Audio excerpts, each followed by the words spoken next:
What's up, man? How you doing? What's up, Nick? How are you, man? Long time no see. Yeah, definitely, man. It's been a while.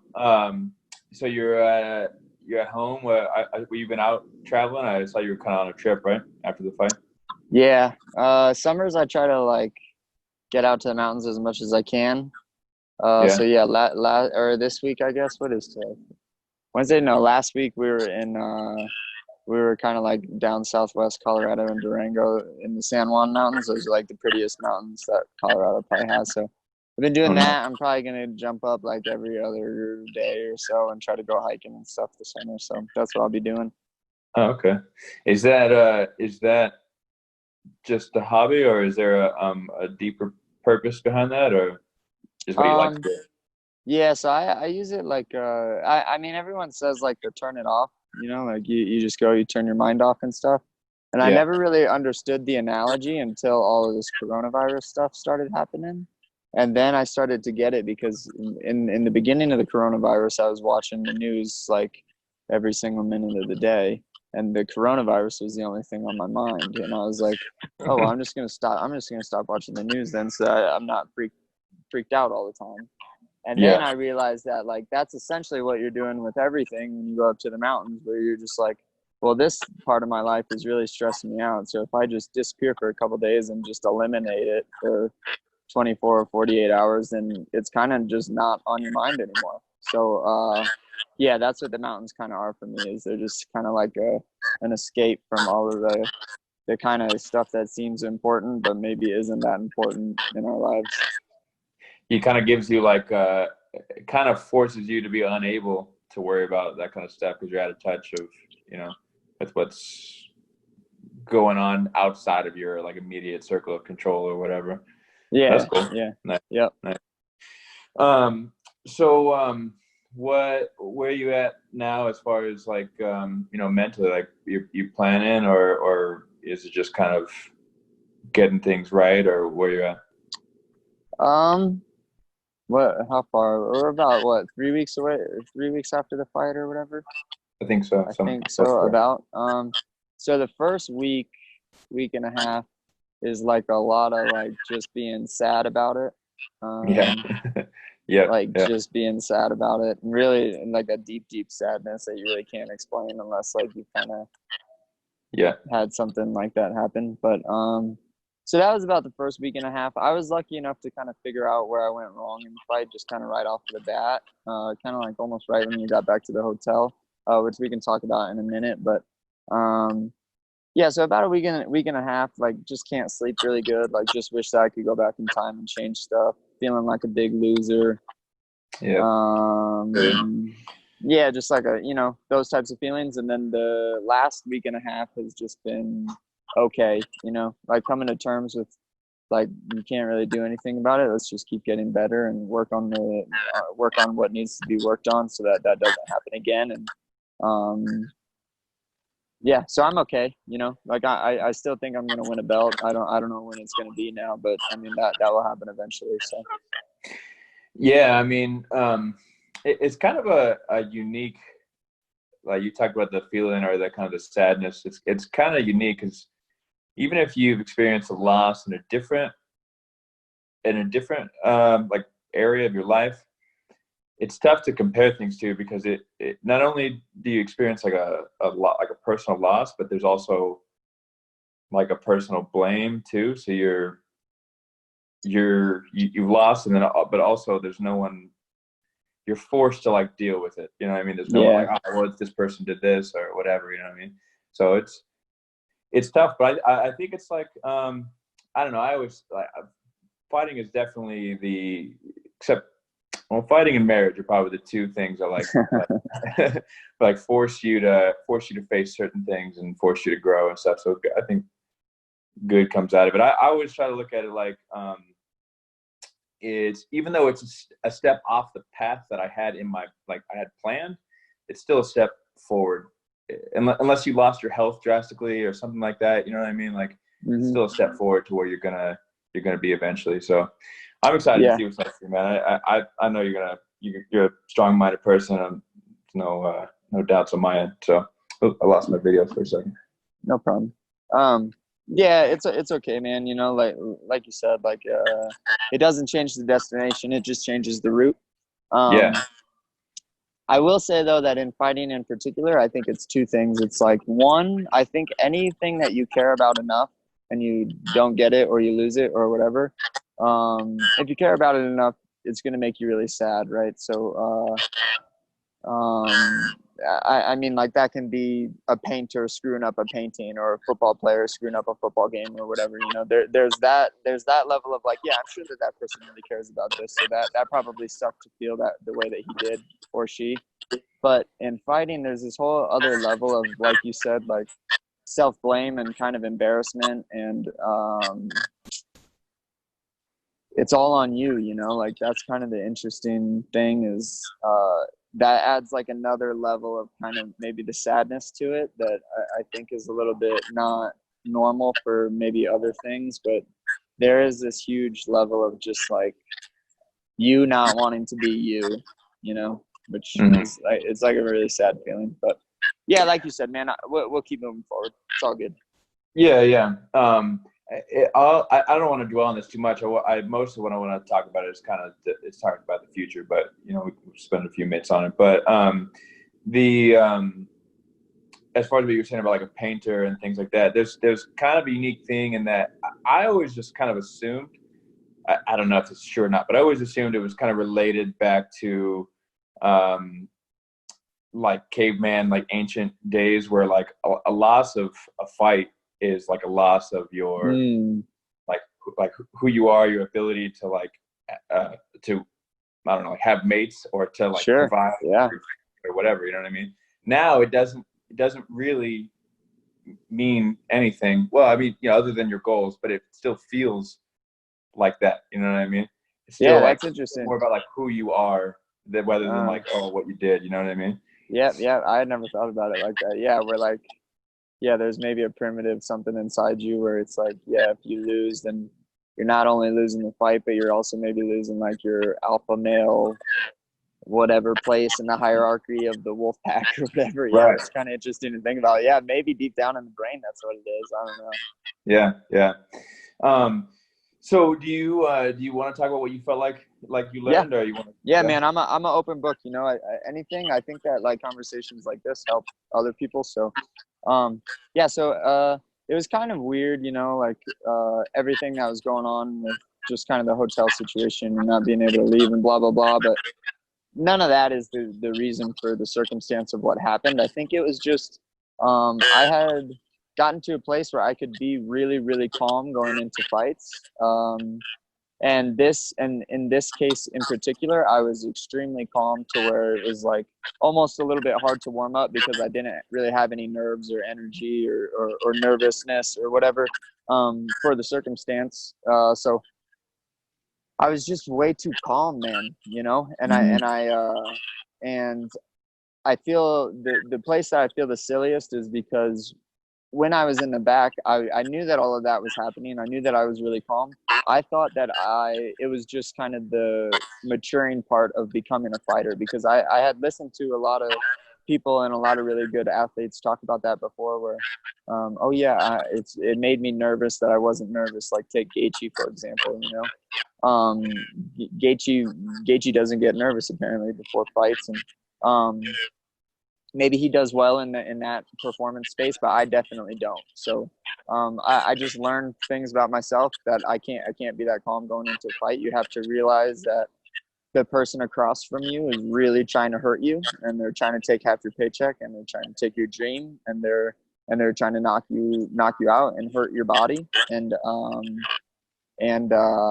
that's not to be taken lightly, you know. Yeah. And Yeah. I was taking it way too lightly. I kind of was a little bit too much on the artistic side of maybe martial arts and not enough on the this is a real violent thing, and if you don't show up to kill or be killed, then you're really gonna get hurt. So it was just a You were on headspace. the art side and then left the Yeah, martial side behind, right? yeah, yeah. The Um, balance. and it's just, and like I said, man, like I can go to sleep knowing that like I checked off all the boxes. It was just a mistake that I genuinely made because I thought that I could perform well in a headspace that was that calm, and I just learned that I can't. So for now on, it's just practicing getting into that headspace of, hey, this guy's trying to hurt you. If you think that this is like just moving around and like being artistic, you're gonna get hurt, you know. So you have to be ready to hurt the person the second the ref says fight, and I know that now. So it's just gonna be a matter of practicing that and then implementing it in the fights in the future. And like I said, the thing that makes me feel the silliest is just that I knew that it was happening, and I just thought that I could. I didn't need to get to that place of intensity anymore. I thought that I was a mature enough fighter too, and I realized that it's not a matter of maturity. It's just a matter of where do you do your best, and I don't do my best in that calm of a state. So that's what it was, you know. It's funny, man, because I've told this story at least 3 times on this podcast, but almost word for word like what you said. That was my only loss as a pro, and it was just I remember thinking before the backstage, I was like, dude, I nailed it. Like I feel so good, like, you know, because it's way better than being nervous as hell. Yeah, right. It's way less, you know. It feels more right, you know. But fighting isn't a normal thing, so you can't can't do that, you know. But yeah, continue with the story. But yeah, it feels right when it's happening. It feels right, which is very confusing, you know. Yeah. And I just kind of came to the conclusion, like, yeah, it does. It's uncomfortable to be nervous. It kind of sucks, but now and my last fight since then, and what I feel like going forward is just like. I just gotta just have that shitty feeling. I mean, it's not shitty, but it's a little shitty. You know what I mean? It's uncomfortable. You know, it's like a very uncomfortable feeling to be like, wow, I'm about to go maybe potentially get hurt, and I have to cause a lot of harm to someone else, and that's really uncomfortable. So yeah. And I think for guys that are a little bit more on the relaxed side, I would say like you and me, you know. Maybe that's specifically a more uncomfortable thing for people like us. You know, you look at other guys in the sport that are just on all the time that are ready to fight at any moment. You know, they probably don't have that same problem. You know, they're probably on the other end of the spectrum where they have to kind of slow themselves down and calm themselves a little bit more. But yeah, man, it's interesting, and everyone's different. And how did it go after that for you? Were you do you feel like you're able to get yourself to that place, or what were some of the things that you kind of did in order to fix that? What I had to do was have like predetermined things that added, like predetermined factors that added gravity to the situation, because I kind of had gotten comfortable with the fight part of it. You know, like I wasn't like scared of the impact or whatever, you know what I mean? The winning and the losing, you mean? Yeah. The winning and the losing, and also the physical harm, you know? Okay. So I had to like come up with predetermined factors that added gravity to it that would make me nervous, like maybe the people who were kind of depending on me to win and things like that. So at the times, like when I got in the cage, so I've only had one fight since then, and I felt like I hit like a real nice like medium, you know. In the cage, I found myself just kind of chilling, and I'm like, okay, I need to come up a little bit, and I would just for just 2 seconds think about those people, whatever, and I feel my heart rate come up. I'm like, okay, that feels good, and I would just kind of mediate it, you know. Yeah, that's awesome. Yeah, and it's weird because you wouldn't think that like being nervous. I wonder if it's the same in other sports. Like I wonder if it's the same that like being nervous makes you like brings the best out of you. But I think in martial arts it does to an extent, you know. Yeah, I mean, I agree with you. I think that there's just that balance, man. Like it has to be your art, but it's fucking violent, you know. Like there's no being around the bush, anything about it, you know. And like I realized that because I had never felt like that when I was actually inside of the cage, where I was like, whoa, like we're here to actually really hurt each other, you know. Yeah. I was always ready to hurt someone right when I stepped into the cage, you know. Maybe not in a few of my past performances that I feel like I didn't do as well in, but for the most part recently, or at least most of the fights in the UFC, when I've stepped into the cage, it's been, all right, I'm hurting this guy as quick as I can. And and I wasn't in that headspace. So it was really interesting to be an outsider almost, from a calm headspace, and be able to see it while I was in the cage and be like, wow, like, like this is real. Like this guy standing across from me is going to try to take my head off and like knock my teeth out, you know, and it could really hurt. And like, that's really uncomfortable if you're not in the headspace to prepare yourself for that, you know, like, so it's weird. It's really uncomfortable and it's really weird, but I actually like that part of it. You know, like I've had a couple opportunities now coming back. And I'm not going to come in and start sparring like an idiot, but, I'm going to kind of just take sparring a little bit more serious, in the sense that like, hey, this isn't a reality where like these people are trying to hurt you, but in your mind, you're going to create that reality. And, it's up to you to also have a balance of not hurting your training partners, but also, man, like that's what we're doing. Like it's ugly, you know, like there's a really ugly side of fighting and a really violent side of fighting. And I just lost sight of that for a while, you know? Yeah.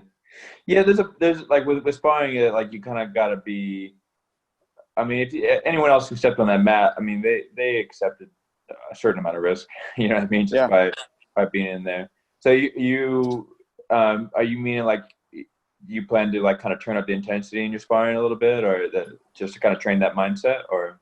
I want to train the mindset. It does have to be an intensity. It doesn't have to be necessarily maybe a physical intensity, but I want to practice that alertness, you know, like people call it the flow state.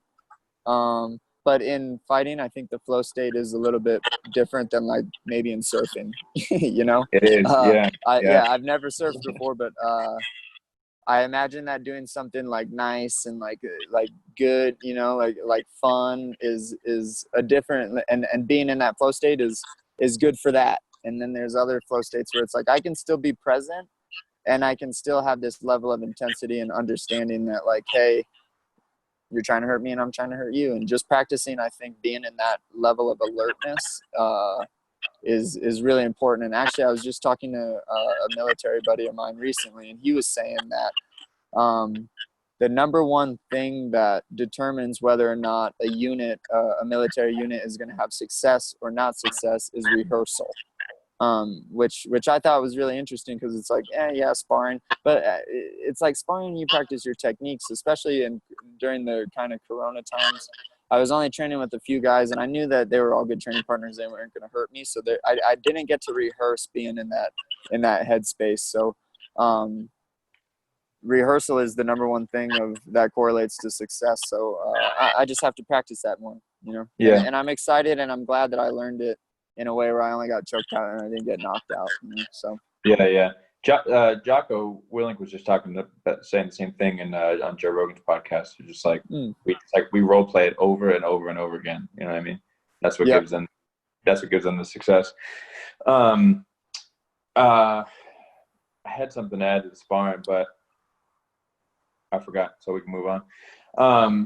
So what are your plans looking like? Where do you want to go next and things like that? I'm okay with whatever, you know. I've kind of been trying to keep it off my mind a little bit, because I realized that thinking about my next opponent was creating a lot of anxiety just in my life in general. Because I've kind of had like I don't know, not necessarily a tough, but a really unknown past, you know, year pretty much since August, since my last fight, you know.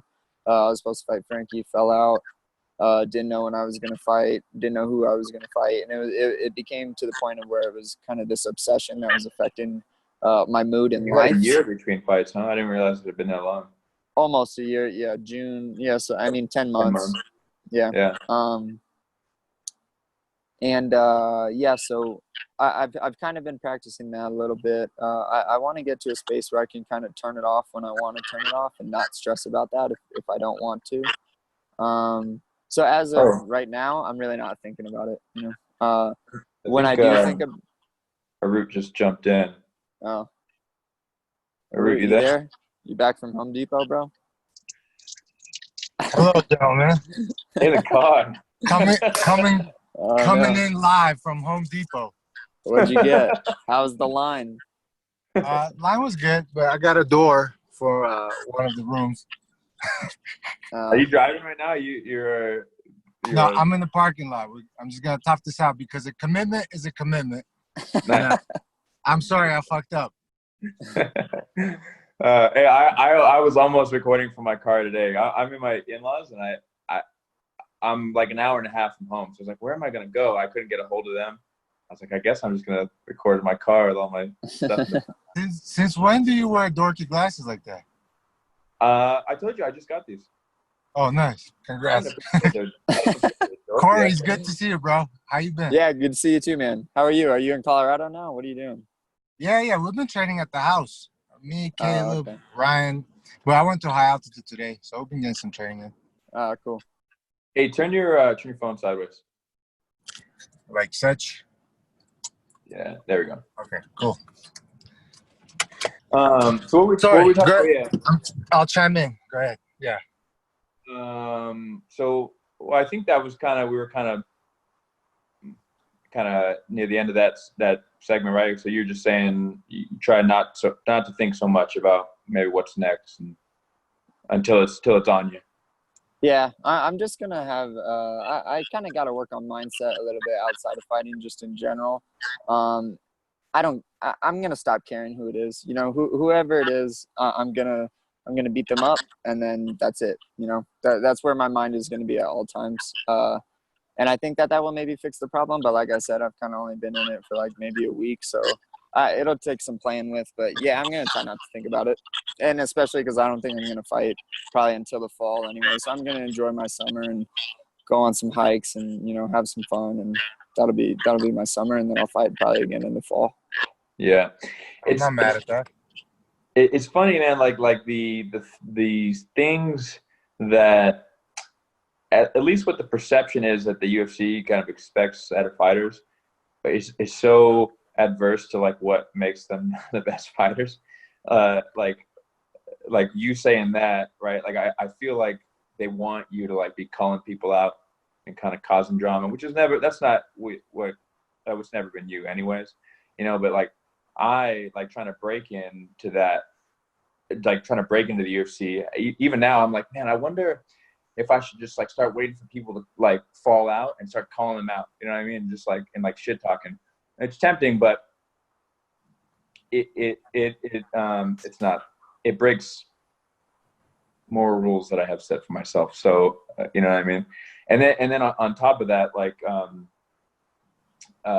shoot, there was a second thing that you said that made me think of the same. Oh yeah, go ahead. Oh wait, can I finish? Because I Go ahead. I just barely got this back. I almost forgot it. Yeah. Go ahead.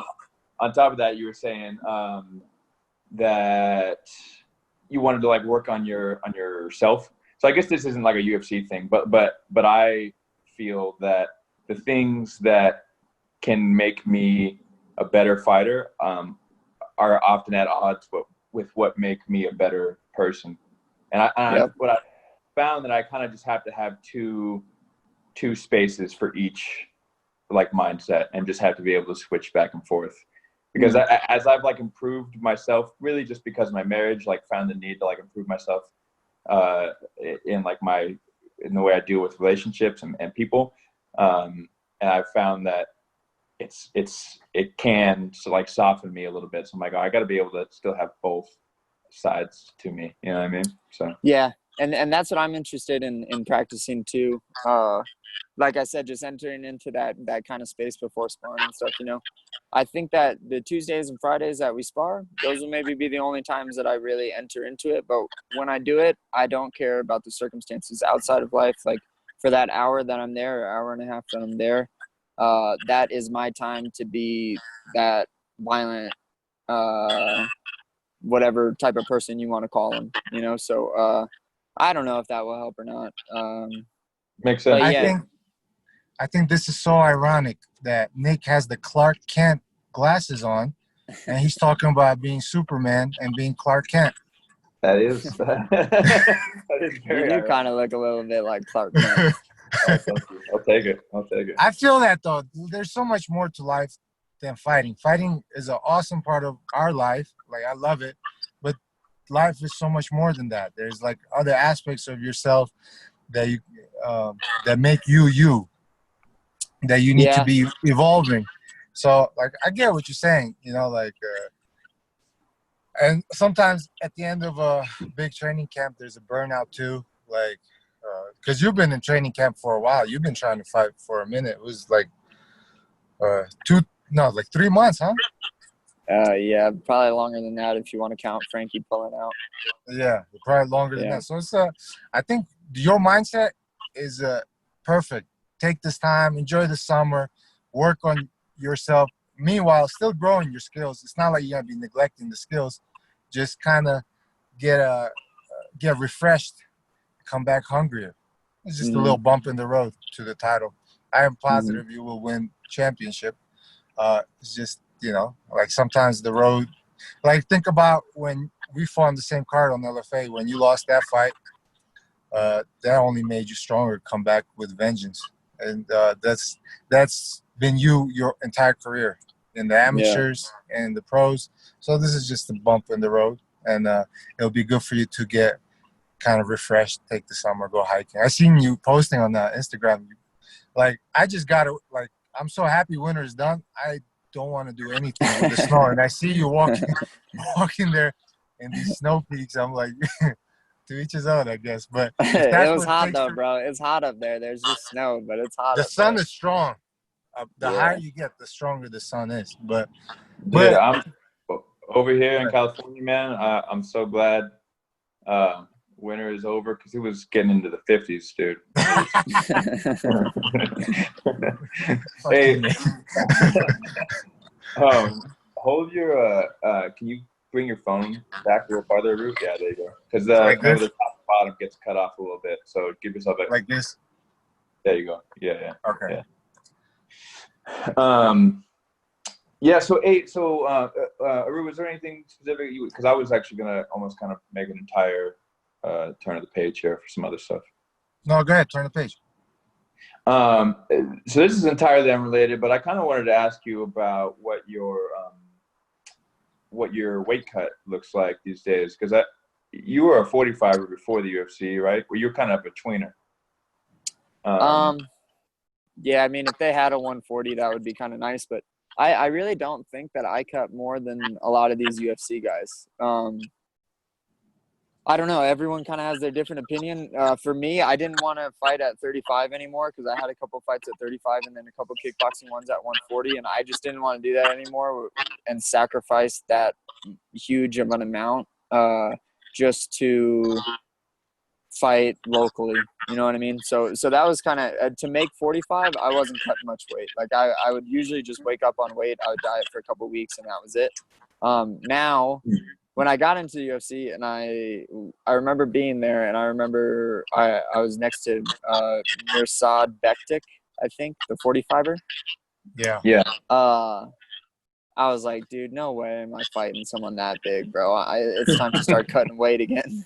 And then that's when I went down to 35. But it's not that bad, man. Like I think last time I cut 5 pounds the day of that morning. And then, like, I kind of have to be on top of it with my diet. But once I hit, like, the 52s, 51s, I usually have to eat more to keep my weight on. It's just a matter, like, getting down to that 51, 52 area. And then I'm pretty good. But sometimes it's a little slower. Like, this time it was a little slower to come off. But I think that's just because I wasn't fighting as much, you know. It had been 10 months since my fight previous. So, it came off a little bit slower, but they're not too bad, you know. And I'm not really a big, huh? I said 5 pounds is healthy. Yeah, 5 pounds is good, and that was actually me trying to do more than I usually do, just because I feel like I usually wake up and sometimes I wake up on weight just doing the water loading and stuff and cutting sodium. So it's not really like crazy. I mean, like you see the weigh-in pictures. It's not like my eyeballs are popping out of my face and stuff. So yeah, you look healthy. Yeah, I don't feel bad, you know. Yeah, no, you do look good, and that's why I wanted to ask because, yeah, I guess on some standards you're not a huge 45er, but you're not a small one. You're not small either, and you're. What tall, do you mean? I think he's huge. One of the tallest in the division for sure. Yeah, and I feel like being tall is a much harder factor to deal with than being muscular, like because you can't lose the weight that you gain from your height, you know? Yeah. So you get down to like that 50, 51, and then the rest of that is your water load, and then the last 5 pounds like in the last day? I try to be, for the last one, and that was me trying to be a little heavier, I was trying to be 13 pounds a week before. Okay. And then, yeah, usually I do the water about 9 days out. I'll start drinking a gallon and a half. And then usually on Monday I cut carbs, and then Tuesday, no sodium. So Monday, Tuesday, no sodium, no carbs. Tuesday, no sodium, and then yeah, just sweat off whatever's left. Cutting out carbs is a game changer for me on that, just in that last week. I always eat carbs like regularly, but I used to just cut out sodium and water load, and I still. Cory, this man is a typical Italian. He lives on pasta and salami and bread. It makes you hold on to water like crazy, though, man. Yeah. Carbs make you suck onto water. It does. But I'm super like during training and stuff, I get like hypoglycemic super easy. I usually have to eat a banana or something like right before I step on the mat. I get through it pretty fast. Or like I'll bring coconut water with me or something like that, because I used to be that. Oh, really? Yeah, I used to be like that too. That was when do you guys eat a lot of, well, you said you eat a lot of carbs, but do you guys eat a lot of sugar and not a lot of fats? Are you guys like the low fat, high carb guys? No, I try to keep it balanced. Okay. I eat a good amount of fats. I've tried to go, like I had a concussion like 3 months ago, and I tried to, or it's been probably we're pushing 4 now. I tried to go essentially keto. And even when I got through like the keto flu thing, like when I felt like pretty adapted, I still wasn't as fast, and I didn't feel like my cardio was as good. I didn't get like lightheaded and shit anymore, but I just didn't feel as good. Carbs, it's like jet fuel. Yeah. Without it, you just like you're using the fat is slow burning fuel. You're not gonna have the same pop for the same explosion, just being fat adapted. You need the glycogen stores to be full. But since you said that, like since you were visiting and you said that about drinking coconut water, I did the coconut water, and then I looked, it only has 20 grams of carbs. So I upgraded to Gatorade, or downgraded. It's kind of a because it has a little more. I feel like I need more during training than just like 19 grams of carbs. Well, yeah, dude, the nutritionist that I work with, or I suppose kind of used to, Trifecta kind of took over a lot of the UFC meal plans, and they do it for free and stuff. But Laylee used to do mine, and bro, she was telling me to drink like after a hard workout session, like 50 grams, 60 grams of sugar sometimes if it was really intense. To restore the glycogen storage. Yeah, so I would drink dextrose after training, and dude, it didn't impact my. Dextrose is just a more broken down sugar, so it's like easily absorbed sucrose, dextrose, or something. Yeah, it's just more easily absorbed. But they sell it in like the baking aisle. It's not even like a supplement, you know. It's just like a really fine sugar that dissolves really well in water. And dude, I would drink like 50 grams of sugar after some hard training sessions and wouldn't have like any bad spike or put on a bunch of weight or whatever. It was just, as long as I hit that like 30-minute window afterwards, I was good. And like I felt really good after doing that. You felt like it helped you recover faster? Yeah, I would be good to go like later in the day, you know, where if I didn't have like the really sugary shake afterwards, then I definitely would not be feeling as good. But yeah, man, 50 grams, bro. 50 grams. That's a lot of sugar, bro. It's a lot of sugar. Yeah.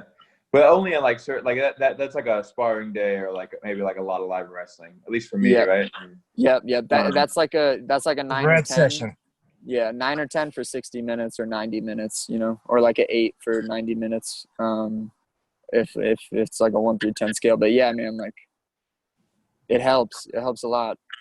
I got that. I heard that originally on a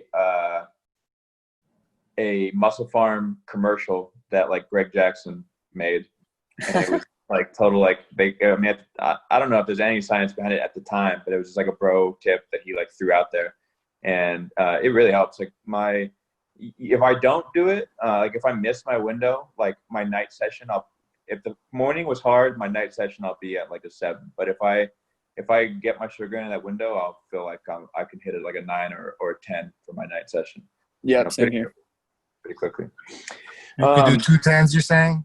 2 9 or 10s if you get that sugar in? Just the way that I feel like in terms of recovery, like I'll get myself back up to a 9. Not necessarily. I don't usually do 2 9s like intensity in a day. You know, if I go to a 9 or a 10, the night. Yeah, I was about to say. I was like, that's a little too much. Yeah, definitely. All right, man. Well, so normally I would keep going, but like I said, I'm not in my usual recording setup, and this doing like hosting this is like thrashing through my battery, so I'm probably gonna die pretty soon. But I appreciate you coming on, man, and talking with us. It was really cool. Always good talking to you. Hopefully, I'll see you soon. I was actually just out there, but at the time, I don't know if you guys are still doing this, but you guys run like 45-minute paxes. Yeah. So we just trained at a Root's house. I have a feeling it's gonna be back. High altitude is normal. Yeah, high altitude is fairly normal. They're not like that. But I have a feeling Easton's gonna be back to normal next week or the week after. Hopefully. I keep getting nervous, man. I keep hearing all these things about like spikes and stuff. I'm like, dude. I don't want to shut down again, dude. I do. Yeah, that's just stressing me out. That shit. Too much. But focus on what you can control, right? Like we were talking about earlier. Yeah. All right, man. Well, how can just shout out your social media and all that stuff so people can follow you? And, I'm just on Enter the Sandman 135 on Instagram. I don't really use Twitter. Yeah, that's it. And then followers matter, so yeah, give me a follow. Cool. Followers equal money. Yeah. All right, Root, give the plug. I was supposed to change this, but Prime_time 9999 on Instagram. Nice. And if you want to follow me, guys, it's at NickAngeloni155. Instagram, Facebook, Twitter. If you want to follow the podcast, at Quotes and Chokes, same thing, Instagram, Facebook, Twitter. You can subscribe to us on iTunes, Spotify, or anywhere you get your podcasts. I don't think we have any sort of news or announcements, so that's it. All right, well, thanks, guys, for joining. And Root, thanks for the dedication. Good talking. Jumping into the parking lot. Good talking. Yeah. All right, fellas, I'll see you guys. Good to talk to you. Yeah, likewise. Yeah.